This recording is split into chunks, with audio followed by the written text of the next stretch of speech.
Corona virus से 64 अफराद जान बहक हो गए, जिसके बाद अमवात की तादाद 13,076 हो गई। पाकिस्तान में कोरोना के तस्दीक शुदा केसेस की तादाद 5,85,435 हो गई।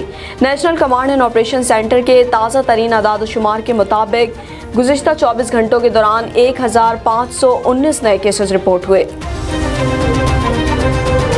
पाकिस्तान में कोरोना के तस्दीक शुदा केसेस की तादाद 5,85,435 हो गई।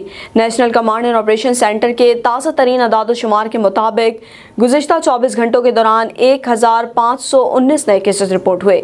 पंजाब में 1,74,191, सिंध में 2,58,904, खैबर पख्तूनख्वा में 73,007, बलूचिस्तान में 19,084, गिलगित बल्तिस्तान में 4,957, इस्लामाबाद में 44,921, जबकि आज़ाद कश्मीर में 10,371 केसेस रिपोर्ट हुए।